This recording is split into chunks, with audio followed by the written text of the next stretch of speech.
Hi, this is Anya Combs, Director of Games at Kickstarter, and you're listening to Legends of Tabletop. Hello and welcome to the Legends of Tabletop podcast. This is episode 185. We are slowly crawling our way till 200. We rocketed to our first 100 episodes and things have kind of slowed down a little bit, but that's okay. I've got Anya Combs with me tonight. How you doing? How's it going? Hi, I'm well. How are you? Doing good. I'm doing good. Good. Can you tell everybody kind of who you are and sort of how you've come to the place that you currently inhabit with Kickstarter? Sure, I'll try to make it as fast as I can. So I'm Anya Combs. I'm the Director of Games at Kickstarter. I've been at Kickstarter almost 5 years. It'll be 5 years in January. I've been in the games industry 12 years. Next year will be 13, which is wild to think about. I got my start at AddictingGames.com as the developer relations person and worked my way through Addicting Games doing pretty much everything except for coding and design work and things like that. We were owned by MTV Networks, so we were owned by Nickelodeon. I got moved out from our San Francisco office to our New York office, where I did a ton of stuff for Nickelodeon for the games division. Realized the corporate life was not for me, and moved over to Kickstarter in 2016, I believe. Yes, 2016, where I've been there again for about 5 years. I now run the games category, which is wild. There's 3 of us in total, so I have 2 people that work with me to help bring you all the fun tabletop and video games that are currently on the site.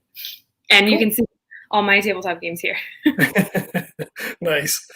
Before we jump into just general conversation, how are you doing? How are you making out? How are things for you? Around where you are? Are you staying safe? Yeah. How are you? I'm good. I got my negative COVID test 2 days ago. Or maybe it was yesterday. No, it was 2 days ago. So that's good. It's a crazy year. And it looks like it's going to be continuing for a while. Our offices are closed until April of next year. So we've been working from home almost a year at this point. Wow. I don't really mind working from home, to be perfectly honest. I kind of enjoy it. But I think, the social isolation is a little weird. Kind of doing what I can to get by. I'm doing a lot of apartment projects here in my apartment in Brooklyn. I'm gonna learn how to install shelves. That'll be fun. Nice. There you go. Hey, YouTube is your friend. You can learn how to do almost anything. Yeah, this wall behind me where my tiny little Christmas tree is. I'm gonna try to install a Murphy table. So that'll be a fun, weird project that I don't really know anything about. So I'm going to be doing a ton of research in the next couple of weeks. So there you go. Yeah, but other than that, things are, I think I'm alive. I'm healthy. I can't really complain. So cool.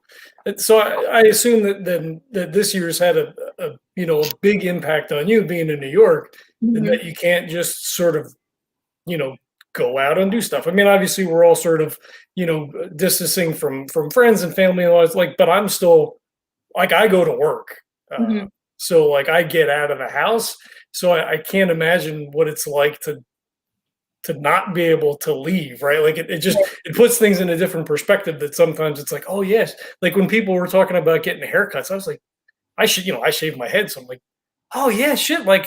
A guy would go get his haircut once a month, woman go get her haircut, once a month, every 2 months or whatever. And I'm like, wow, that's a thing.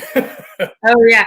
I got my haircut a couple weeks ago by someone who actually came to my apartment, and then right here, she just cut my hair in my apartment. There you go. Yeah. It was great. There's a lot of, I definitely still I go out, obviously, in a socially distanced way. I mean, I'm not going to people's apartments and hanging out or anything like that. I'm really lucky where my neighbors who live next door, the only thing that separates us is these 2 balconies and this tiny little gate. And so I potted up with them. So I get to hang out with neighbors who are 2 of my best friends. One of my other best friends just moved down the street. So we have a bit of a little 4-pod sort of thing, which has been really, really great, just having that social time. But I still go, I go to the grocery store, I'll go for walks. I've been, slowly going back to the gym, but I feel a little weird just with the COVID numbers. So I'm kind of cautious about that. There's a bar down the street that I'll go to every once in a while. They take everything really seriously. Like a lot of it in New York is if you can find the spots where people take the virus seriously, then you're totally fine. Right. Yeah, I had the same thing with the gym. I was going, and then they were closed, and then they were open. I'd go for 2 weeks, and then they'd close. And like the last 2-3 weeks, I'm like, I really don't want to go anyway. So I'm like, fuck, I'll just stay home. Yeah.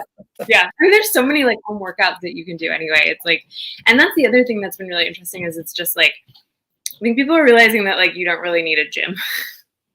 Yeah. It just gets you out. That's really like the benefit of it. See, I'm inherently pretty lazy, so it's hard for me to like try to get anything done. Like I go hiking on the weekends and stuff, but to get out to the gym, it's like, oh, if I'm paying for it, I guess I'm gonna go, whatever. Yeah. But when I'm home, I'm like, oh, The Mandalorian came out today. Cool, I'm gonna do that. Yeah. I've actually a lot of my friends have been doing Ring Fit. A lot of my game industry friends, like my video game industry friends, like they're obsessed with Ring Fit and Supernatural VR. I have a lot of friends that have like, they've just been staying really active through like video games, which is so funny and interesting to me. And like a lot of these things came out at such a perfect time. No, right. Everybody's dusting off their Wiis now and using their Wii Fits. Yeah. Which is great. Like it's just, I think so much of it is just about moving your body. Like, money that it makes, like what's also the cultural impact, right? So like Undertale, I think is a great example of that, where like game it funded, made a lot more than what it necessarily needed, but that was not $1 million project. That was a project that ultimately like had such a huge cultural impact within the community, right? Right. So the things that are necessary now and what we've seen a lot of is that Kickstarter has definitely become a place where people kind of launch like 1 or 2 projects, right? Specifically, I'm talking for like tabletop. And they're like, oh, wow, this actually like there's a viable business model here. And so I keep hearing story after story of people that have just like launched a project sort of hoping that it would take off. And now their entire business is run on Kickstarter. Mm-hmm. So it's just kind of a wild like place to kind of exist. And it's cool and it's interesting. And, I can't really complain necessarily, but it is just sort of interesting to be like, wow, we are responsible for so many like game businesses that exist out there. Yeah. And you even see some of the bigger, we say bigger, but like say Tasty Minstrel, there's like 3 or 4 people that work there, but they're, you throw out Tasty Minstrel and everybody's like, oh yeah, Tasty Minstrel. Mm-hmm. But you see companies like that as well, also using the platform.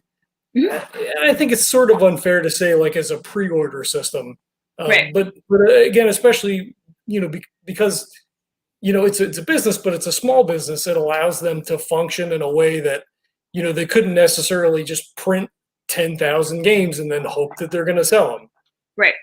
Well, I think Cool Mini or Not is a great example of that. Where like I understand the criticism of like, oh, these big companies are just like buying eating up all the sort of real estate on Kickstarter. And the reality is not only is that just not true, just from the standpoint of like when a Cool Mini or Not project launches, what happens is that they bring a lot of eyeballs to the site. So I hear a lot of, sort of grumblings of people that are like, I need to know when these big projects are launching. And the truth of the matter is I'm actually under an NDA, so I'm not allowed to tell people when projects are launching. Okay. But the other side of that is people are like, well, I want to know when, there's any big projects that are launching on the same day that I'm launching because they're just going to eat all the real estate up. That's not true. What ends up happening is if you launch on the same day, like as a Cool Mini or Not, or, like if, Frosthaven 2.0 is going to launch or something, not saying that's happening. Information. You heard it here first. No. But like if you're launching around, the days of project of that caliber launching, you actually get more pledges to your project because there's more eyeballs on the site. So there's sort of like pushback that I get from people that are like, oh, well, all these big companies are sort of eating everything up. It's just simply not true. And for a company like Cool Mini, they're bringing a very specific type of buyer for those types of projects, right? So like someone who's interested in, Death May Die or whatever, or they did Hate or whatever that other one was. They're looking for something that's got a lot of minis. They know what Cool Mini puts out, and that's not necessarily going to translate to, maybe a smaller company or something that's not as heavy or not as mini centric. So yeah, but there does seem to be that sort of narrative of these bigger companies, especially with Cool Mini, because they make so much money, Yeah. overshadowing or pulling away from some of these other companies, smaller companies. Yeah. Yeah, I mean, I hear that criticism all the time, and again, I totally understand it. But it's the same with every category. It's not just games, right? Like Zach Braff launches a film project, Mhm. you're going to get more eyeballs on that project. Critical Role launches a film project, you're going to get more sort of eyeballs on the site. What's interesting is that when Critical Role launched, what we found is that there were more people that backed games projects when they launched, even though they were in the film category. So people who came to Kickstarter to back Critical Role, the film project, they ended up backing more projects in the games category than they did in the film category. So it's Interesting. the community thing. Yeah. And it's funny because I mean we're podcasters, board gamers and whatever. So like it's very specific to Kickstarter. I have a friend who runs his own small company, Thing 12, and they use Kickstarter for all their stuff. And so many games. And I forgot where I was going. I should probably edit this out. There was a point, and it just kind of. That's okay. All right. No, I guess it doesn't matter. We'll bump this question up to the front because I know everybody probably asks you this one. How does someone get their project in the, featured on the front page as a Kickstarter? The number one question I get. Yeah. So there's a false understanding that there's like an algorithm or like a metric or something that you need to meet in order to be featured. And that's not the case at all. It's not like, oh, you've reached 50% of your project or 50% of your funding and suddenly you're featured. It's not a situation where you get X amount of backers and then you're featured. That's not the case at all. We have a team specifically that curates all of the features on Kickstarter. So that includes anything that's like on Kickstarter.com. That includes any newsletters that go out. That includes any sort of like social media posts, just anything that has anything to do with Kickstarter that Kickstarter is able to control. That team who curates all of that, the curation team, they are constantly looking to people like myself and my team. We are part of a larger outreach team. So we have counterpoints in film, we have counterpoints in music, we have counterpoints in design and technology and a couple other categories. They are looking to us to say, these are the projects that we either we love because of whatever reason, either we're working with those creators or we just see that the projects exist and we're like, this is great, we love this, it's fantastic. They look to us to kind of provide insight into projects that should be featured. So it's not a metrics thing. It's not a algorithm of any kind. It's all done by actual humans who put a lot of thought and care into what projects we want to be featured on the site. Cool. Very cool. And I just remember where my digression was going to. Cool. Because we're so game centric, sometimes forget that Kickstarter has other stuff. Yeah. There's movies and books, and there's a section for food items. I was looking earlier today. I'm like, food item? What the hell? But yeah, it's interesting that we get so hyper focused on that, but there's a whole other side to Kickstarter. No, I believe me, I understand. So is there any communication between divisions, so to speak, as far as overall how the platform's doing, and that kind of stuff? Yeah, I mean, Kickstarter also, the thing to remember is that Kickstarter at the end of the day is a business. So we have our own internal numbers that we're supposed to meet. We have our own sort of internal data and information and metrics and things like that that sort of determine how we're doing as a business. We have it's definitely not like a corporate structure or anything like that. We're also a very small team. I think people don't realize how small Kickstarter actually is. We're less than 100 people. The games team, there's only 3 of us. Right. Myself, there's John Ritter-Roderick, who is our senior outreach of Tabletop, and then Michael Lieb, who is our European consultant, European outreach consultant. And we're pretty much it. So we're pretty busy all the time. Right. But we're in constant communication with everyone at Kickstarter. It's a very collaborative everybody is very committed to like what Kickstarter's mission is, which is really cool. And it's rewarding to go into work every day and be like, everyone really cares about what they're doing. Yeah, for sure. That always helps. Yeah. And just the three, when I was looking earlier today, I think there's about 600 game projects right now That are live on Kickstarter. Yeah, that's crazy. For us too. Yeah, I mean, usually there's like between 650 and 750. So we're in the slow part of the year. Right, we're in the fulfillment part of the year, hopefully. Exactly. Yeah. Let me see. I was going somewhere and I forgot. So what's overall? And I don't know if this is something you can speak to specifically, but how does it do financially? Like what are we looking at as far as numbers for the amount of board games and stuff that come through in a year? Yeah, well, board games are doing really well. We hit a metric this year of $1 billion pledged to just board games, which is really cool. Yeah, crazy. It's the numbers behind board games are, it's kind of staggering. And you see it when you're out in the world, like at Target, or just like, Target is one sort of small faction of it, but even just like if you go online shopping for board games and things like that. But if you go to a board game store, like a specific, store, like a cafe or something like that, if you just walk through, and I only can do this because I work for Kickstarter, I would never expect anyone to be like, oh yeah, I know these games that are, funded on Kickstarter. Like I'll go into any board game cafe. I always really enjoy doing this just because I am a little bit of a troll, but I'll kind of walk in, and unfortunately it is sort of a thing where people are like, she probably doesn't know anything about board games. And I'm like, okay, it's adorable. So I'll walk in and I'll just be like, oh yeah, this was funded on Kickstarter. This is funded on Kickstarter. This is funded on Kickstarter. And I ask people, I'll ask the staff, like, what would you recommend? And they never actually ask me like what types of games I like to play. They always recommend like Sushi Go or like, some really simplistic card game. And I'm like, that's really interesting to me. And I did this with a friend of mine recently where there's a board game cafe close to my apartment where we walked in and I was like, oh yeah, this is so cool. And, I was like, it's Gloomhaven and there's this and this and this and this and this. And the owner of the cafe was like, oh, cool. Are you into board games? And I was like, oh yeah, I know a little bit about board games. They're pretty cool. And he did the thing where he recommended the easy games. And I was like, oh, do you know this game? Or do you know this game or this game? Or like, oh, actually, these are my friends. They're coming out with a new game that's live on Kickstarter right now. And my friend that I was with was like laughing a little bit because he knows what I do for a living.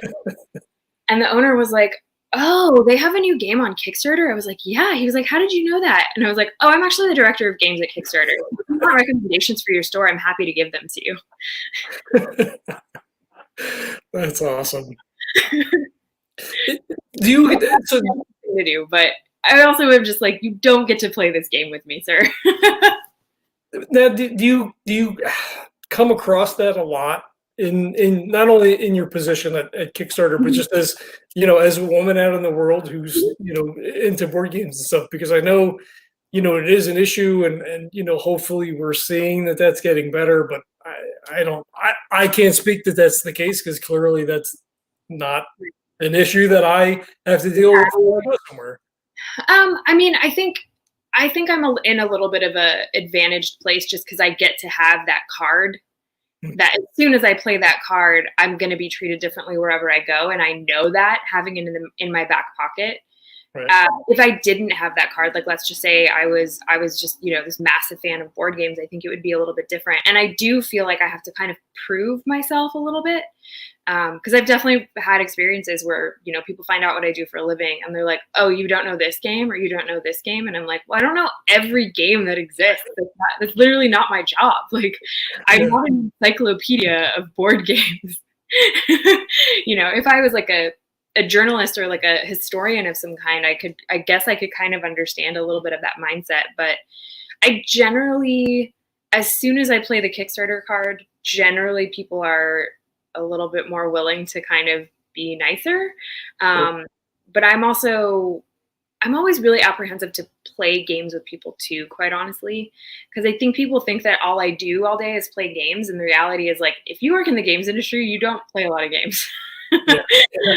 We don't have time. My job is not sitting around playing games. Like, I'm working constantly. And so it is sort of an interesting thing where it's like, So a really good friend of mine, Victoria Tran, is the community manager. She was the community manager for Kitfox Games. Came out with digital games, right? Video games. They came out with a game called Boyfriend Dungeon, and she was the community manager for them for years and years and years. And she recently moved on to Innersloth, who's the team who made Among Us. She is busy. She was just like, oh yeah, I did. I played Among Us with AOC. It was fun. I was like, oh my god. But she put it like kind of perfectly, where I was like, oh yeah, I play a lot of Among Us with friends of mine through Discord, and I invited her to a game, and she was like, Anya, I would love to play with you, but I don't try to play Among Us when I have my downtime. Like, you got to understand that it's a job and it's exhausting and it's too much. And sometimes that is how I feel about games. Is it's just like, it's not always easy for me to turn that part of my brain off as like a games industry person. If I'm looking at it from like games from like a game design perspective, where I'm just like, I don't like this randomization. I don't like this design element. I don't like this art. I don't like this. Or worse is I'm like, oh, I know this person is a creep and I don't want to have anything to do with their content. Right. So it's like, sometimes it can get a little bit jarring just to kind of like shut that part of my brain off. So I try to find games that are not games that I would normally work with on a day-to-day basis. There you go. Do you have a preferred style of board game?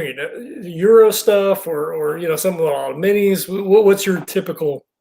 Yeah, I mean, I play a lot of party games, quite honestly. I was not a board game person until I got this job at Kickstarter. I was exclusively like digital games, so not tabletop, video games and mobile games. I like stuff.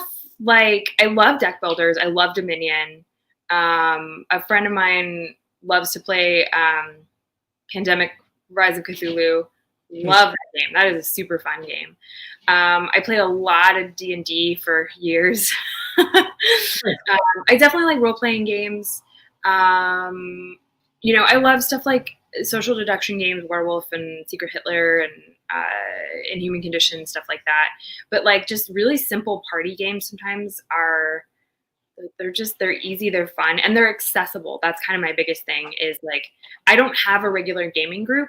And so I think if you don't have a regular gaming group, sometimes these like bigger Euro games and even some of the more intense deck builders can be really difficult to kind of like, it takes 45 to, sometimes 2 days to explain how to play some of these games.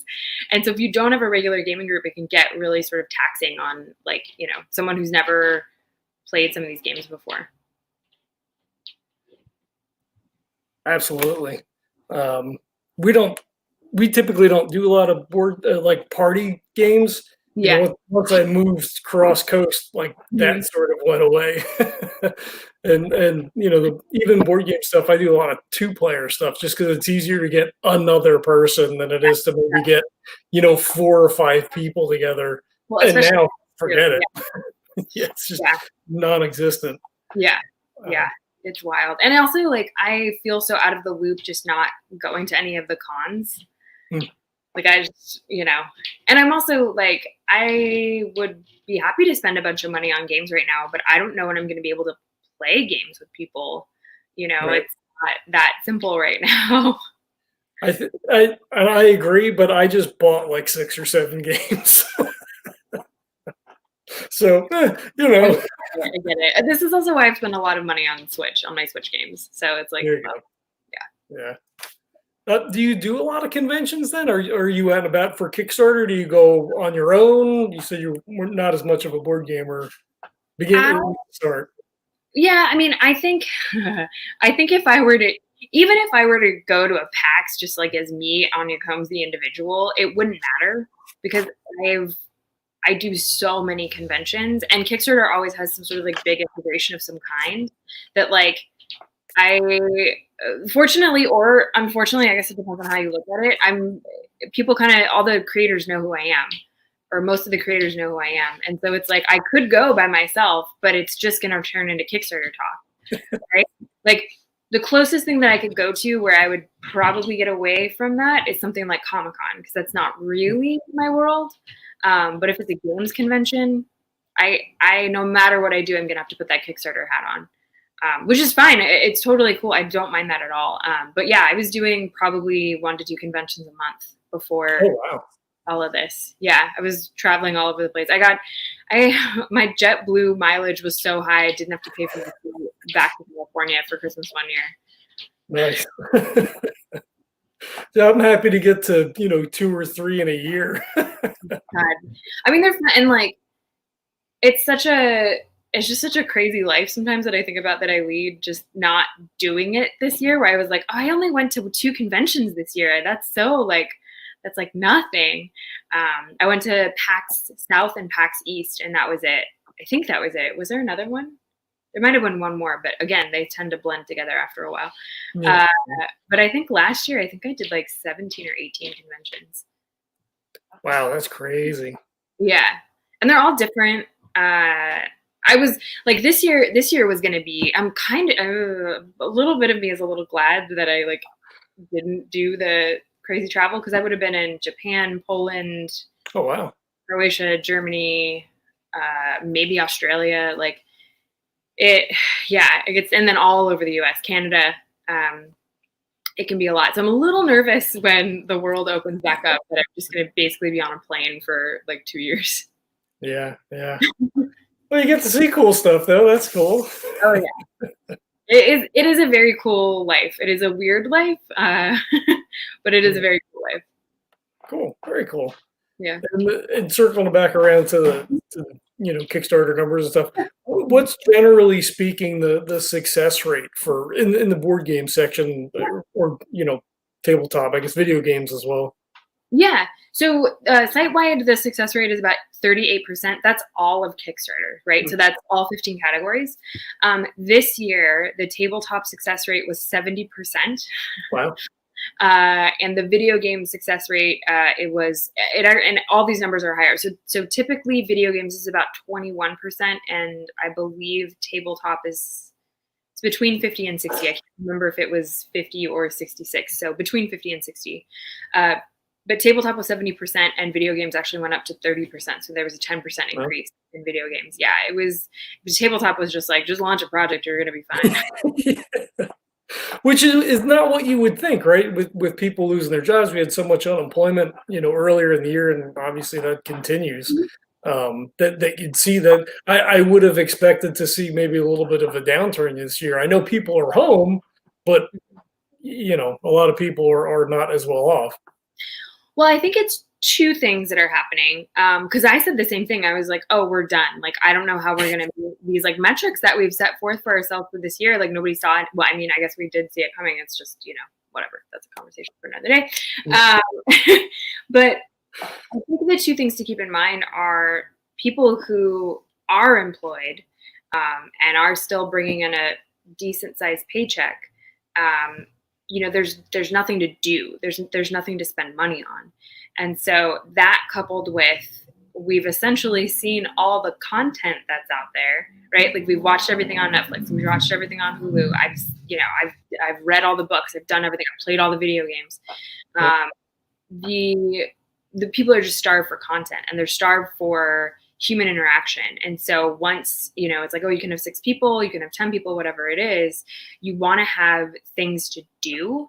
And that's not necessarily stare at a screen, because we're staring at screens all day long. So even if it is like, oh, come over and watch a movie, I'm like, oh my God, I don't want to watch a movie. I don't want to look at a screen anymore. Or, let's play this video game. I'm like, oh my God, I love video games. I love to play video games. So like, I don't want to stare at a screen. What's a great alternative where you can have that face-to-face interaction, but it's still like playtime, is a board game, right? And so I think, to me, it makes sense that like board games are doing so well, because people are like, oh, I can play these board games and I can, spend all this money on these board games in anticipation of when the world opens back up, but also keeping it small to your pod, to your family, to your friends, to your roommates, to your, whoever. Right. Having a diversified set of games is fantastic for that. Yeah. I can't get my parents into stuff. I tried playing Splendor with them, and they're just like, "What?" And I'm like, "This is the easiest game I could probably bring over." Like, and they're like, "No, let's just play Pinochle." I'm like, "Oh, I mean, all right, I'll play. I enjoy playing Pinochle, but like, I've got all these games. Like, we could do other stuff." And they're like, "Nah, we're not gonna do that." Yeah, I brought Secret Hitler home a couple years ago for Christmas. But the funny part is I played it with my parents and my sister, her husband. So it would have been 5 of us. Yeah. But my mom is not from the US. She and her family actually, they came here because they were fleeing fascism. Oh, geez. Playing Secret Hitler with her was one of the funniest experiences. Because once she understood what was going on, she just kind of crossed her arms and she was like, I'm not saying a word. I'm not saying a word. I'm not telling you anything. I was like, oh, this is like real. Yeah, that's great. I'm trying to get her to play Among Us. I think it might take her a couple weeks to figure out how to like download the game. So I might have to walk her through that. But I just know she would be hysterical to play that game with. Oh, that's great. That's something you got to Twitch stream. So for successfully funded games, or maybe 70% this year for board games. Out of that percentage, how many that are successfully funded fail to deliver? I can imagine it's a pretty small number. Well, we're not going to know that number for a while because that of that 70%, it's kind of an impossibility to know right now. What I can say is that there was a study that was done in 2015, an independent study. And what we found is about 10% of projects don't deliver. We found for games, it's actually 9%. And what we found, and this was done, again, through an independent research study that was done. You can look up all the numbers on Kickstarter. But what they what they discovered is that the cases of people that just like took the money and run was almost non-existent. It was incredibly small. It was like a fraction of a number. And what happened more than anything else is that people just didn't plan accordingly, or there was like, there was something happened with like a shipment, something happened with a business, something happened with like, personal stuff. Like, in one case, the creator died. Like, yeah. And so people were like, where's my project? And it's like, well, hold on, geez. But there's this idea that like people just get all this money and then, well, you have the money. Why can't you just deliver the thing? And I don't think people realize how much it actually costs and how much time, energy, resources, and just like general sort of like, emotional and physical labor goes into launching a game and then coming out with that game. I also think that like, there's so many services that are in place now. There's more publishers, there's more fulfillment companies, there's just more options to kind of make sure that you're securing a lot of those things. The challenge that I'm nervous about going into 2021 is one, I mean, I think it'll be a little bit easier in the States just because of our, we're going to have a new president who doesn't hate the Postal Service for some arbitrary reason. Or everybody. Yeah, like cool. So I think that will be a little bit easier in terms of shipping. But I think for things like Brexit, I think that is going to be incredibly difficult for European creators. I mean, obviously UK creators, it's going to be just like, it's who knows what's going to happen sort of thing. I also think that there was a lot of concern about the shipping of things with coronavirus, but I think what we've seen now is that like shipping stuff is fine. It's easy. You just get it, wash your hands, and it's not a big deal. Right. So I think that's going to probably subside a little bit. But more than, this is all to say, this is a roundabout way of saying, what happens when people don't fulfill more than anything is because it's a mismanagement of some kind. If it's funds, if it's personnel, if it's, product, whatever it is. But this idea that people just take the Kickstarter money and don't deliver, it's pretty rare that happens. Right. And I can see where, if someone says, maybe they need, $20,000 or $50,000 and they think they're going to make, 500 games or 1,000 games, and then they wind up just doing gangbusters and, now they have to make 10,000 games. Well, that never even crossed their mind. So now it's like, oh my God, what do I do? Yeah. I think what people don't realize is that like when you're talking to like a fulfillment partner, and let's say that you're like, great, so we agreed upon, 500, maybe we go to 1,000. If suddenly that's 10,000, you have to redo those entire conversations. All of that is brand new. That's not just like, oh, great, we have more money, right? Well, does that fulfillment company, are they able to really take you on as a client then? Like, that's not a guarantee. And it's not a situation where it's like, oh, all this money is going to come rolling in because of it. Like, you still need to have those conversations. Mm-hmm. You might need to find a new fulfillment partner.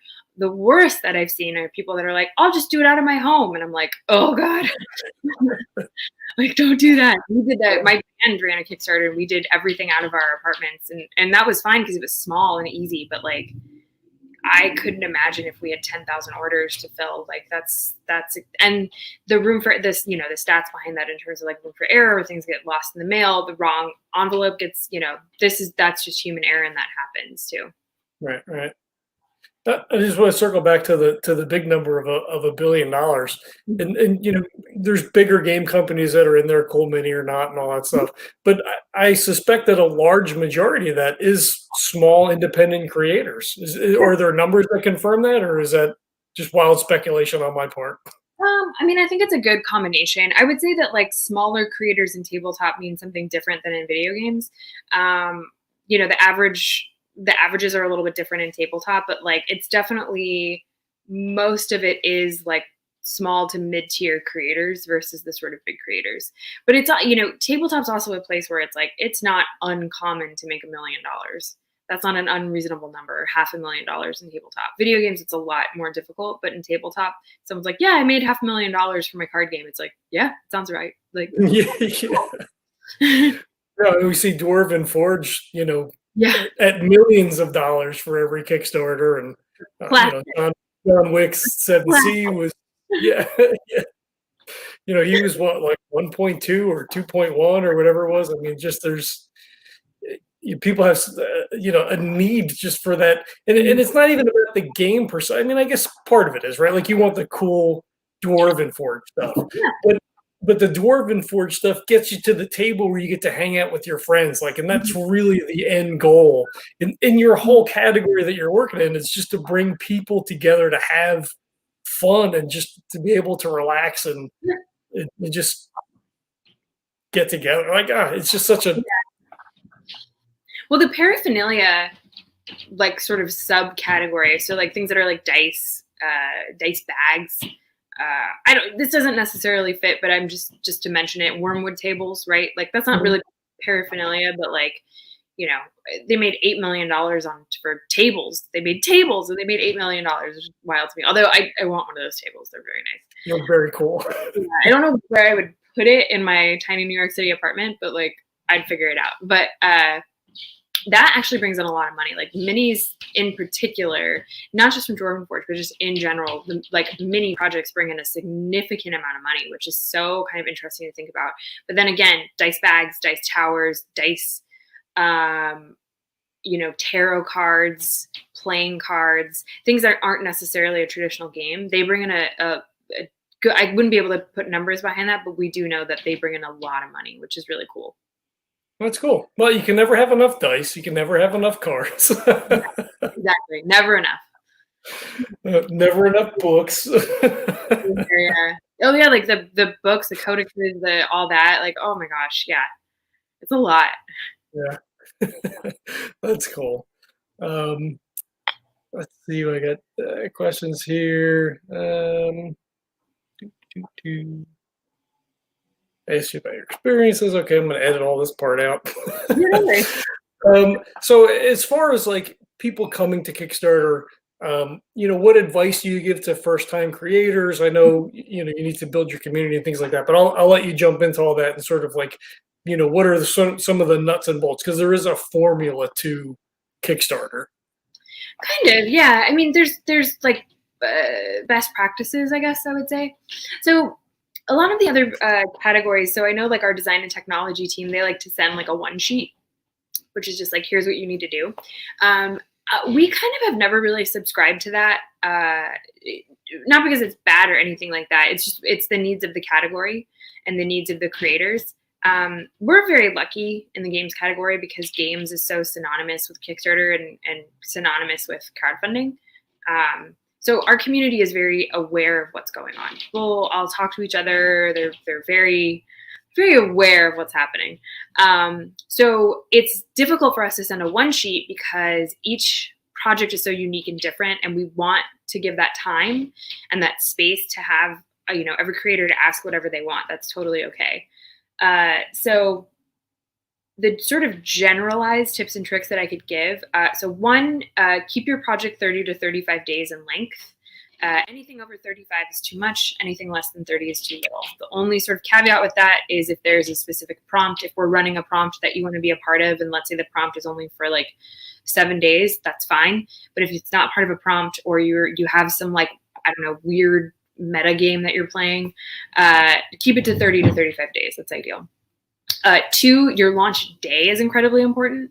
So what we found is that Tuesdays and Wednesdays tend to be really good days. Friday, Saturday, Sunday are not good. Friday, Saturday, Sunday, they might be on their computers, and I understand people are like, but it's COVID. Everybody's on their computers all day. But like, everybody still needs a break.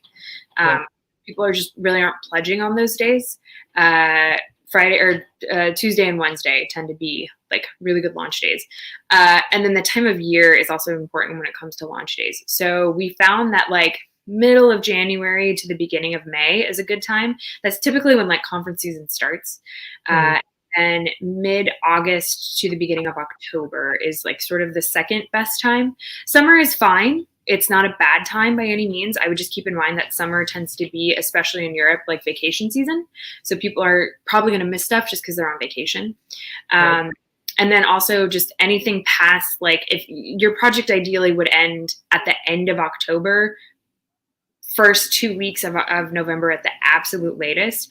But once we're in that holiday season, like we are right now, like because Kickstarter is not a store at the end of the day, people aren't really pledging to projects as much as they are like when it's not a holiday season. And especially now, like, you know, I mean, granted, hopefully people are not traveling right now, which anyway, so, you know, there's a little bit of money being saved on travel and things like that, but people are still buying, you know, Christmas gifts. And so that sort of instant gratification, that instant purchase doesn't exist on Kickstarter, right? It takes time to make the thing. So if you just buy something, it's not going to happen. It takes time. Right. And then come January, when those Christmas bonuses have sort of been like all wrapped up and everything like that, middle of January is typically when we see the start of the Kickstarter season. Right. So then the third thing, like you've mentioned, is building your community. What we've seen for first-time creators, and that means typically your first 1 to 2, maybe third Kickstarter. It really just sort of depends. Again, so many different caveats here. 30% of your pledges will come in through the Kickstarter ecosystem. So that's people just finding the project on the site. That does include any features. There's this misconception that if you get features on Kickstarter, suddenly your project's going to be seen by all these people and you're going to get all these pledges. And not really the case. It's pretty rare that happens. It helps. It does help. I'm definitely not going to like discredit that by any means. But it's more of just literally a badge of honor above anything else. So about 30 to 34% of pledges will come in through Kickstarter. That means you as the creator are essentially responsible for bringing in 65 to 70% of your pledges. That's the community that you're able to build. So that's not just, I have all these people on Twitter. That's your Twitter, your Facebook, your Discord, your mailing list, your friends, your family. Like, where are the people that are going to come to the project and pledge? I get the question a lot of like, well, how big should my community be? Simple answer there is take your funding goal and divide it by what the base game price will be. So if it's like $50,000 is what I know my goal is, and $20 is how much the game is going to cost, divide those two numbers, that's 2,500. 2,500, I think, yes, 25,000, 2,500. Double that size, so that's 2,500 people that need to pledge $20 each. Double that amount. So get 5,000 people in your community. And again, that's a larger sort of holistic view of what community is. And then the other thing is, hey, come talk to us. We want to talk to you. That's literally my job, is to work with creators on fine-tuning their project as best as I can. So reach out to me, reach out to John, reach out to Michael, or just reach out to like Games at. We're accessible pretty much all over the internet. Just don't email me once an hour demanding to know I haven't responded. Please don't do that. That's really annoying and super rude. But we are a resource. We're here to help. And it's funny that you say that, but I know it's so true, because we exist in a society where you're carrying a supercomputer in your pocket all the time, and you're like, well, I sent the text, I sent the email, like, where's the, you just sort of become habituated to that. Because communication is instant for all intents and purposes now, but sometimes you take that for granted, that like, oh yeah, people like do stuff. Yeah, people have lives, and also like I get it. I get it. Trust me, I get it. I get frustrated when I'm like texting somebody and they don't respond back immediately if it's like an important conversation. I totally get it. We got to allow people a little bit of time. Like, it's normal. It's okay. We'll get back to you. We get a lot of emails. I get a lot of Twitter DMs. I was one of those. But I responded. You did. Yeah, it's just such a crazy. I mean, the culture is just, we're such a weird place. I mean, COVID aside, like everything's just so like nuts. Like everything's just so nuts anymore. I know. I think it's that we are conditioned to respond because it's rude not to. But I also think that there's sort of a secondary side to it, which is I want to give the person that I'm talking to my full undivided attention. Mm-hmm. And so if I'm talking to somebody, but I'm on Twitter on my phone and I'm checking my email at the same time, of those three things, like, how is that actually helpful for the person that I'm talking to?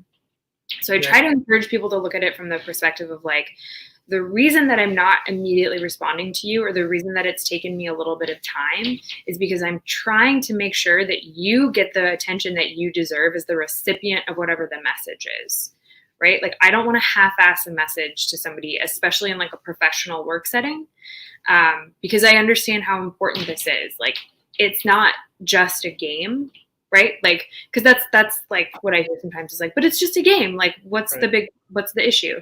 And the issue is that every creator that I work with, I don't view them as like something that's just like as simple as like a game creator or like anything like that. I've had people who like don't really understand what I do for a living say like, oh, you're clients. And I'm like, no, never use that word around me. I hate it. It's disgusting. Don't say that. Like, at the end of the day, I work with artists. Anybody who makes a game is an artist and should be treated as such.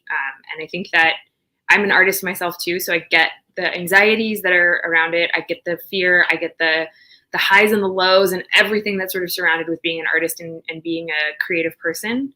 And I want to make sure that like I have done a good job if I'm able to like break through some of those anxieties and like calm people down and like work with people on what is the best thing for you as an artist versus just like, this is just another game. We'll just like churn through the system. Like, I think I don't ever want to exist in that space. And I know it's my time to leave Kickstarter once I start thinking that way. Yeah. Yeah. Hopefully that's not inevitable. Hopefully, you know, they can be for a while. Yeah. Because a smaller place is nice to work with because there is, you know, a better level of communication. You know, like I work for a big company, and it you know, it's nice, and salary's nice, and benefits, whatever, but like it sucks a lot of times because it doesn't matter if I show up to work because they can get some other guy to show up to work and do the same thing, and they don't care as long as the job gets done. Yeah, and it's kind of shitty. You know? Oh yeah, no, totally. That's how I felt at Nickelodeon. Yeah, well, that's a machine over there. Yeah, it was crazy. I was like, oh, SpongeBob. All right, well, this fictional sponge is just raking in the money more than anyone else here. Great. Yeah. I think my kid was looking yesterday. They were having a conversation about SpongeBob because we watched it. I enjoyed it. Whatever. There's like 1,700 episodes. Like, it's crazy. It's been out for like 20 years. Yeah. I always encourage people to look up the story of how SpongeBob was pitched to Nickelodeon. It's a wild story. Oh, okay. I'll have to look that up then. That's cool. You said that you're also, but all right, let me go back. You know, talking about communication, I feel like a lot of, you know, artistic folks, creators are a little bit more on the introverted side. I'm, you know, sweeping generalization, but I know just in people that I speak to, people I podcast with, you know, we all tend to be a little bit more introverted, so that you know, it can be difficult to, you know, to build those communities, to make that communication, to send that email or that DM to be like, hey, I need help. do you have any suggestions for people who may be hesitant to maybe reach out and make contact? Yeah, so I would say there's a couple things to think about. If you want me to look at your project, and I can't believe I have to say this, I get it, but I think people forget this. You have to link me to your project. I can't just find it necessarily. Like there's, as you were saying, there's 600 live projects today, right? There's so many different projects. I need you to link me to what it is. And if you don't have a link, that's totally okay. But like, help me help you. Let me know what the name of it is. How can I find it? Like, what's going on? Give me the information. It's definitely not a less is more, but there's certain things that are important for me to know. One is, what is your funding goal?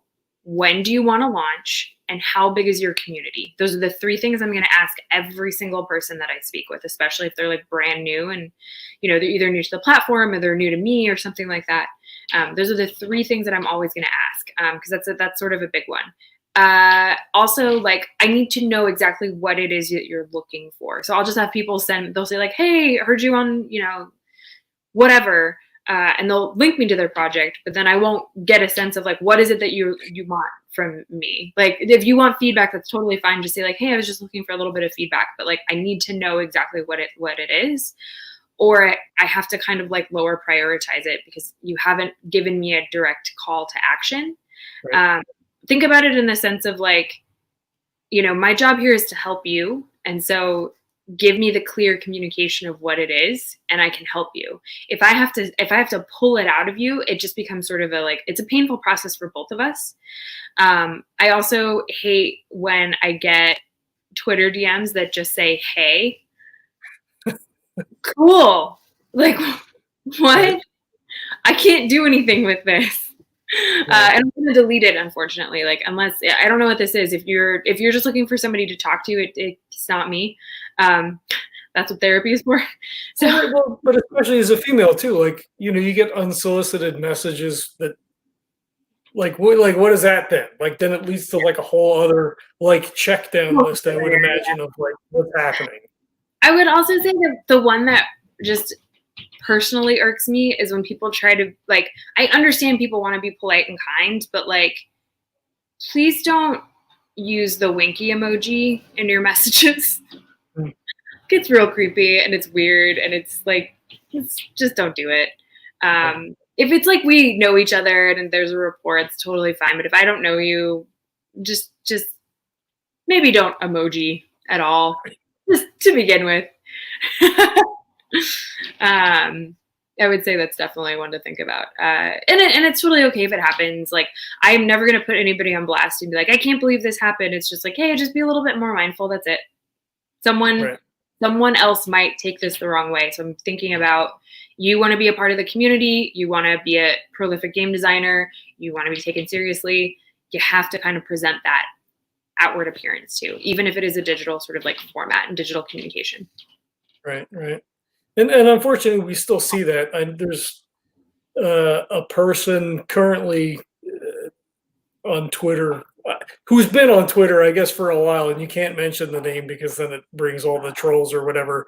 Right. That where we still sort of see this behavior, unfortunately, fairly regularly, I guess. Still, because everybody's super cool when they're sitting at their computer and can say whatever it is that they want to say without, any ramification. It's crappy, and it sucks because the board game and video game space, I'll just say by extension because I don't really know, but in the board game space, podcasting space, like, it is all about the community and it's about the communication and making connections and having, people on your shows and doing all kinds of stuff. But to still see that sort of in that space sucks. It does suck. And I think I will say, like, I've been in games almost 13 years and there's a lot of people that have paved the way for me. I hope that I'm in a place to pave, the way for more people. But it's definitely, it has changed. It in a lot of ways it's gotten better. In some ways, it's not that it's gotten worse. It's just that it stayed the same, which is arguably just as bad as getting worse. Right. But I think people are a little bit more willing to sort of speak out, which is something that when I first started was not an option. And so I think the more that people can have those discussions, the more that people can have that time and that space to say like, hey, I've experienced this thing, or I noticed this thing. Like, I think that's important. I would also just note that, like, if there's behavior that's happening that is weird or inappropriate, it's not secret. Yeah. Yeah, usually. We're all going to find out about it. Someone's going to say something. So if you think you're getting away with something, like, it's two things. It's like, if you think you're getting away with something, you're not. I can tell you that right now. You're not getting away with it. This is a small community. Everybody talks to each other. The women in games is even smaller, and we all talk to each other. So we know. Right. The other thing is, if you didn't realize you were doing something and someone is saying, hey, what you're doing is not okay, the response shouldn't be, you took this the wrong way. The response is, oh, I'm sorry, I'll do better next time. That's all you need to say. Like, that's literally it. Right. No one's gonna keep bringing it up. No one's right, unless it's a behavior that you continue with. But if you are like, oh, I didn't realize I was saying X, Y, and Z, and that goes for, it doesn't matter who, race, gender, sexual orientation, whatever. Like, everybody makes mistakes. We're human. It's okay. Just take a little bit of time and say like, oh, didn't realize I was doing that. I'm sorry. I will do better next time. Thanks for calling me out on that. Have you had those conversations at conventions, or have you been, party to, those sorts of conversations? Because, depending on, what con you're at and what part of the country and everything, there's a lot of guys that look like me at the conventions. Like, it's just the way that it goes. And like you say, some people may not be aware. Some people are just shitty. It's unfortunate, but it's the world that we live in. But have you had opportunity to do that, and what's been the response? Yeah, I mean, I'm kind of, again, I have the Kickstarter umbrella under me, and so I have that shield, essentially, shield umbrella, whatever. So I'm a little bit lucky where it's just like, as soon as people know who I am and as soon as people know what I do, I am going to be treated differently. So it's a pro and a con. It's a pro and a con, quite honestly. So I feel like that gives me the opportunity to speak up for people who maybe are not able to speak up. And that gives me the opportunity to showcase people who would not otherwise be showcased. Right. So that's me being able to say, hey, I'm on this panel, but it's all white people. I'm not going to do this panel. Or, hey, I'm the only woman that you could get for this panel. Why am I the only woman that you could find? What about, or, you know what? I'm actually on 5 panels. I'm going to recommend someone else whose voice is a little bit more important than mine. So like, that's been a hugely rewarding thing that I just have the option to do, which is like great. One of my favorite parts of my job. I mean, I've definitely walked into situations and been like, nope, this is not happening. Specifically just like, I'm getting my friend out of this situation, or, it doesn't have to be a thing. It's one of those things where it's just like, well, if I saw racism happening, I would be the first one to speak up. And like, when you're actually faced with it, it's not that blatant. Sometimes you just don't really know what's going on. Right. But a lot of it too is just sort of saying like, hey, that was really uncool what that person said to you. How are you doing? Or I can tell you are uncomfortable. How do you want to proceed with this? Right. The last thing that you want to do is white knight a situation. That's not the thing. That's not the move. That's not the thing to do. You have to check in with the person. Or, people have said things around me where I'm like, hey, maybe you don't say that. Let me explain why. Or, the big one is just like correcting pronouns. Knowing if someone, has a specific pronoun and people are not using it, and not saying, actually, so-and-so uses they or they pronouns, just continuously using the pronouns that I know the person uses. And even as like a, cis woman, using my own pronouns when I introduce myself, little things like that, I think are like really helpful to do. Those are like bottom of the barrel, easy ways to kind of just like create a little bit of a safer space. Right. The minimum that we could do. It's the minimum that we can do, but it's like those tiny acts go so far. And if you just make it part of your daily practice, and also understand that like just those words, daily practices, it's a practice. You're going to mess up. You're going to forget. I forget to say my pronouns all the time. It's only when other people are around me that are doing it that I'm like, oh, right, I need to use my pronouns. But I have like a little pronoun button on one of the jackets that I wear to cons, just so it's like presentable. So Right. yeah. And a lot of cons, I think, are including that there's little like tags and stuff now, for the badges and stuff. I know the cons I go to here, they do that as well. Oh, that's awesome. Yeah. I mean, little things like that are not actually little. They have a huge, deeply like impactful sort of meaning. But it's, it's just being observant. Mhm. I've definitely kicked people out of the booth before where I'm just like, no, you got to go. I'm not dealing with this. Yeah, yeah. Well, and that's good. I mean, sometimes that's the only response that is appropriate. Get the fuck out. Like, Yeah. And I would never I never am gonna just like call again. I'm not gonna call unless it's like a pretty egregious situation. But I'm also not a confrontational person. I'm pretty like I don't like this. But I'll definitely pull people aside and just be like, you need to go. I'm sorry, but like we just kind of can't have this type of behavior. If someone's like drunk at a party or something, I'm just gonna be like, I'm gonna get you some water and I'm gonna get you a cab and you need to go home. right, right. Well, and the awareness that you spoke about, being in a situation like, I'll see racism and I know it, unless it's egregious, right? So like something that may be offensive, I may not notice it off the cuff, right? Like because it's just not something that daily, that someone who looks like me has to engage with all of the time. Like I'm not being pulled over for driving down the street. I'm not being stopped while I'm walking around the neighborhood. I'm not, there's a lot of things that, I'm aware, in a sense of like, I know these things happen, but it's not happening to me necessarily. So like, maybe at a con, you don't hear what's happening as what's really happening. Right. And like, that's just the awareness of sort of being out there and it's not necessarily looking for it, but at least being aware of it. Yeah, I think there's like two things to think about there, which is one is like if someone says something and you're like, that kind of hits my ear wrong. I think it's totally okay to say like, what do you mean by that? Or like question people on kind of what they're saying. Because if someone's like, oh, it's a joke. It's like, well, you could potentially be in gaslighting territory just because you're being caught for making a joke that's inappropriate, right? And it's so much better just to be like, I thought I was being funny. I thought I was making a joke. That wasn't cool. I'm sorry. I'll do better next time.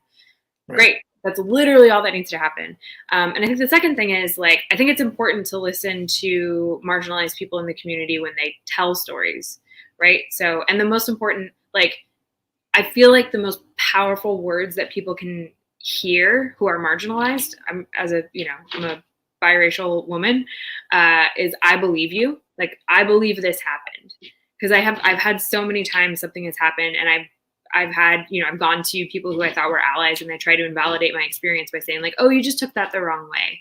And I'm like, no, I don't think I did. And even if I did, that doesn't mean that my experience wasn't scary or shitty or inappropriate or offensive or, anything that it like, if I didn't like it, I didn't like it. And that's kind of all that matters. Right, so like, I believe you. I'm sorry that happened. Like, that's such a powerful thing. That's such a great way to show allyship. If you're like, I wasn't there, but this person is telling me this happened. Right. Right. Yeah. All good things to keep in mind is hopefully we get, well, I mean, not even back to conventions, although I guess specifically talking about board gaming.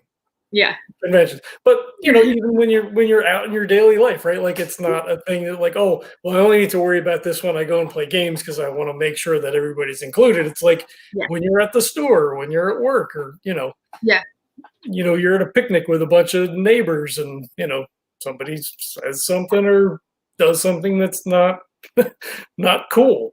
Yep. Just like, hey, don't do that. I'll explain why. And also, please don't stop washing your hands, everyone. Please wash your hands. Please wear a mask. Oh my God. Right. Yeah. Like now for sure. Like not even on those other things, but like, yeah, just in your regular stuff with the COVID, like, wow, like, what do you do? Like, what are you doing? I had a thing at work the other day to get, we're have to wear masks at work and maintain 6 feet and all that stuff. Two guys sitting next to each other in the kitchen, one guy with a mask, one guy not. And I'm like, So I went and I told the supervisor, I'm like, look, I don't want to start a whole thing, but like I see this repeatedly from a specific person. I think you need to like give a reminder because I don't want to lose my job because we get shut down. Yeah, no, exactly. I think the thing about COVID that has shown me the importance and the power of community is it's not that people are trying to police each other. It's that people are looking out for the greater good of everybody else around them. So if you're being called out for not wearing a mask, it's not because someone's like tattletaling and someone's trying to like tell on you. It's that you are putting potentially like hundreds of people's lives in danger from one simple act. And so unfortunately, because you're not adhering to the social standards and the community standards that are being set forth, you do need to be called out on that behavior. Like, wearing a mask is the easiest thing to do. It's not difficult. The resistance to, I'm not even talking about anti-maskers, like that's a whole separate crazy thing. Yeah. I'm just talking about like, oh, I just don't like it. Like, cool, no one does. Nobody is like, I'm so excited to wear my mask. Like, it sucks. Embrace the suckage. Right. Yeah, I mean, I wear mine to the gym when I go. Like, it's just not a big. It's literally the least thing that you can do to try to help other people, and it's just, it's not just like, oh, I saw a meme today, and it was like they showed a guy with a painting mask and another guy with like like a respirator for asbestos, and like all these deadliest virus in the world, and then, like the medical mask. And like, well, first of all, nobody said it was the deadliest virus in the world. Yeah. And they're like, oh, well, there's no precedent. You can't make people. I'm like, 1918? Like, what do we not remember? Like, they used to beat the shit out of people for not wearing. I'm not saying that we do that, but like, there's tons. There's precedents for all this already. Like, it's not like, something we've never. It's just it's maddening. It's so stupid. I hear ya. Yeah, I mean, we'll get through it. Come January, I think we're gonna have a different sort of approach to it. So yeah. I'm thinking spring though, maybe, right? I mean, yeah, because now they're saying that we didn't order as many vaccines that we could have, and with the double dose stuff, and we're just gonna get all your frontline people and the elderly and the nursing homes and all that stuff. So I think it's going to be a little while before we start to see like a big push. Yeah, I mean, I try to think about it in the sense too, though, of like that's still going to be a lot sooner if the election had been different. 100% for sure. So, like, it sucks, but at some point there has to be a turnaround, and it feels like this may not feel like a turnaround because it still is like we're still wearing masks and the numbers are getting worse and things like that. But like once we have actual medical professionals making decisions and scientists and not, I don't know, the My Pillow guy, like some guy on YouTube. Yeah, some crazy person on YouTube who's like, "Have you heard about Pizzagate?" And I'm like, "No, why would you?" Okay, I think we're gonna get through this. It's gonna be a process, but we just kind of have to like, it has to suck a little bit before it gets better. And I also feel like it's not that you just wake up one day and everything's better. It's that you wake up one day and realize like, oh, it actually has been getting better. I just haven't even realized it. That's the best turn of events. Yeah. Well, we're all waiting to feel that feeling because it's the frog in the pot now, and it's just it's awful. It's not for everybody. If anybody is like, I am thriving during quarantine, I have so many questions about what you've been doing. It's funny. I mean, I don't know that it's funny, but because we do most of the gaming that we do online for the podcast, and like I'm still going to work, and the gym's sort of still open, so like. Things haven't changed a whole lot, which like feels really weird because I know it's affected people so much going the other way that like I tend not to like just throw that out to people a lot of times because it's like, well, I don't know, it seems pretty normal. Yeah. I mean, it changed for me a lot. Like I was traveling so much, and I was, my second life is being a musician, and that has just been put on hold for the inevitable future. Which is fine. I mean, we're making it work as we can, but that secondary source of income didn't come in for months. So I'm hoping that will pick up because that would be really helpful. Yeah. Did you? Is music sort of a hobby? Were you planning on something more musical before, or how did that come about? Yeah, I studied music in college. That was my major. I studied at a classical conservatory, so I took it really seriously. Yeah. Did it all through high school, junior high, most of elementary. I was like, 3 years old, sitting at a piano, just like plonking around on it because I was like, oh, the things that I hear go on this. That's cool. So it's what I thought I would do. And then I had about a year, 2 years in the music industry and was like, well, this sucks. And also I realized like I didn't really want to work on the business side of it. I ultimately wanted to play. I wanted to be an artist. And then I took a bunch of time off from playing just because I was like, I don't know what to do with this. And then when I moved out to New York, that was one of the promises that I made myself was like, I'm going to start playing again. And that was almost 8 years ago. And I spent a lot of time just kind of like trying to redevelop a lot of those skills that I kind of lost. And the last couple of years has been spent really like, oh, this could be a second job of some kind. So like, I don't want to say it's just a hobby because it doesn't feel like that. And I think that I've had a lot of opportunities in music that feel like it's not just a hobby. But it is incredibly hard being a full-time musician without some sort of secondary source of work. And so I am very lucky that Kickstarter allows me the freedom and the opportunity to really pursue music when I want to. As long as the work is getting done, Kickstarter is very cool with just like, go do your thing. That's totally okay. That's cool. That's very cool. Yeah.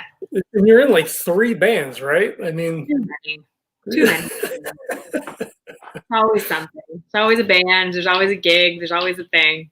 and it's cool being in New York, right? Because I mean, I'm sure that provides a lot more opportunity being in the city to be able to get out and COVID notwithstanding, to get out and express all that stuff and sort of be out in a public space doing that.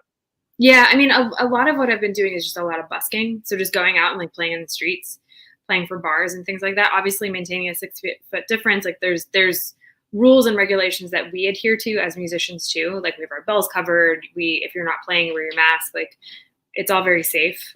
Right. But even that has been like really rewarding. Just not spending the last it would have been 6 months of no performing. It was like, this sucks. This is the thing that gives me a little bit of joy in my life. Right. So great. Yeah, live music is so great. I think I just enjoy, and not like big, like I used to go to a lot of big concerts, back when I was a teenager. But now I love, I've had a couple of house concerts, or just going to a small club and 1,000 people or 500 people or whatever. Like it's such an intimate experience, and it's such a powerful like Zen experience to get to go and just be present in that moment. Like it's just I love it. Yeah, I've done big shows, I've done like big like festivals, I've done small shows, I've done a lot of weird. I seem to excel in the weird. So one of the bands that I play in, we played a gig like right as things were starting to like kind of reopen in New York and it was safe to do things. We did a gig where each person got an individual canoe and we just sailed through the Gowanus playing music. That was really That's cool. It was very cool. I was like, this is one of the hardest things I've ever done because sound travels. And so if you're too far away, there's like a cadence and it's the whole thing. And then a couple weeks later, we just played on a boat. We were just on a boat sailing on the Hudson River for like 6 hours, just playing on a boat. Nice. So, that's been really interesting. I've played a lot of weird gigs just over the years, but those two are definitely two of the weirder ones that I've done. Yeah. What's your preferred style of music? I know you play sax. Are you into jazz at all, or no? Or yeah, I love jazz. I didn't study it. It kind of got beaten out of me in classical conservatory. So like, I'm definitely like, I'm a trained classical musician. So I'm like pretty decent at playing classical music. Classical saxophone's a little weird, but it does exist. There's actually a whole repertoire. If you go to the Paris Conservatory of Music, it's a huge, huge deal out there. Sure. I play mostly like Balkan pop, I would say. I'm trying to like teach myself how to play jazz. So I'm playing along with a lot of transcriptions. I'm doing a lot of listening. I'm doing the sort of like the things that are necessary to sort of learn jazz. Improv is still really scary to me. I just recently started doing it a couple of years ago, and I joined a band last year that was basically like, if you're going to play in this band, you just have to do it. I was like, okay. So like, it's still really scary to me. I still really don't enjoy doing it. But I'm forcing myself out of my comfort zone. And it's also scary as like an introverted person to be showcased. It makes me really nervous. Right. But I guess I'm not terrible at it. I'm not great at it, but I'm not terrible. So, cause I keep getting asked to do it. So I'm like, okay, I guess this is okay. I'm not great at it at all. I have like, I mean, it's a constant sort of moving target of learning. It's never going to be enough. But I'm doing my best to do the work. So, and now I'm going to have starting next. So I guess it would be like the 22nd or something like that. I'm going to have 2 weeks off. Kickstarter's actually closed for 2 weeks. So I'm just going to play a lot of saxophone, I guess. There you go. Who are some of your favorites for jazz?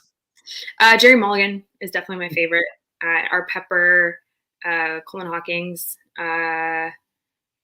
Coltrane, obviously. For saxophone. And then, I like Thelonious Monk, Louis Armstrong, the greats. The current guy, Ben Wendell from Kneebody is like everything to me.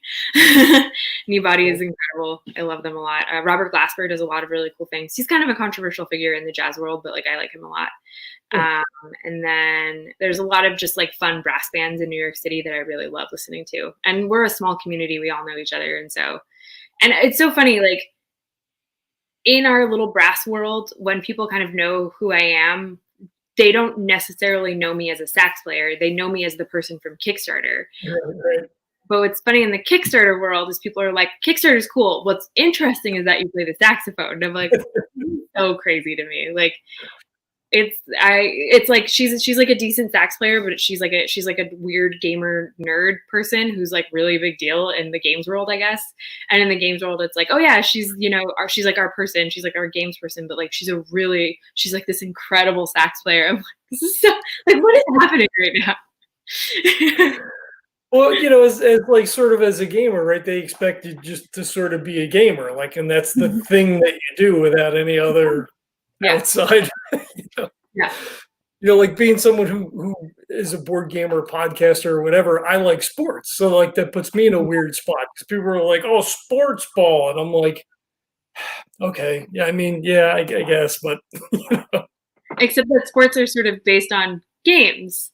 Stats. Yeah. You got to roll for stats to a certain degree. A lot of it is luck versus skill. Yeah. It's funny. It's funny that happens like that. Cool. Have you ever heard of Kurt Elling? Yeah. Oh, I love Kurt. Nice. He did his 25th anniversary tour. Like, I guess it was all of end of October through November. It was like a concert every Friday for 5 weeks. It was amazing. That's so cool. And he's a super nice guy. I got a chance to see him at the Green Mill in Chicago one year. And I called him like, "Hey, is he here tonight?" Like, "Oh my God, like I'm in town." Like, "Oh my God, is he gonna be here?" "Oh yeah, he's got a show." He walked in the front door, took his coat off, started walking around, shaking everybody. He said, "Oh, it's nice to see you," blah, blah, blah. And I'm like, "Oh my God, this is so cool." Because you never know, right? I mean, you listen to somebody or you follow an author or, whatever. And you never know what you're going to get. And he was just the nicest guy. Oh, that's awesome. Yeah, super cool. Musicians at the end of the day are just a bunch of band nerds who like made it big. You're right. All it is they're just a bunch of nerds. Everybody's just like a shy, introverted, scared nerd. And once you realize that, it's like we're all just trying to make it, Yeah, for sure. In 2020, we should probably end on that, right? We're all just trying to make it. Just trying to survive. Just trying to survive. That's the only thing I'm doing right now. Yeah, 100%. 100%. Cool. Well, I want to thank you for coming on. This was tons of fun. Absolutely. And you get to learn a bunch about Kickstarter and like some of the same music, so that's cool. I don't need a lot of people who are into jazz. Yeah. So it's it makes up fractions of the market. So it's cool to kind of be able to nerd out a little bit, and talk about jazz. Anytime, yeah. I'm obviously a big music person, so. Cool. Awesome. All right. Do you want to give out? So I got a link for your Twitter and also for Kickstarter in the show notes. I don't know if you want to give that email on the thing. Yeah. People. anya@kickstarter.com or games@kickstarter.com. Either is totally fine. Cool. Awesome. Right. Thank you again. Yeah, thank you. Thank everybody for checking us out, and we'll catch you next time.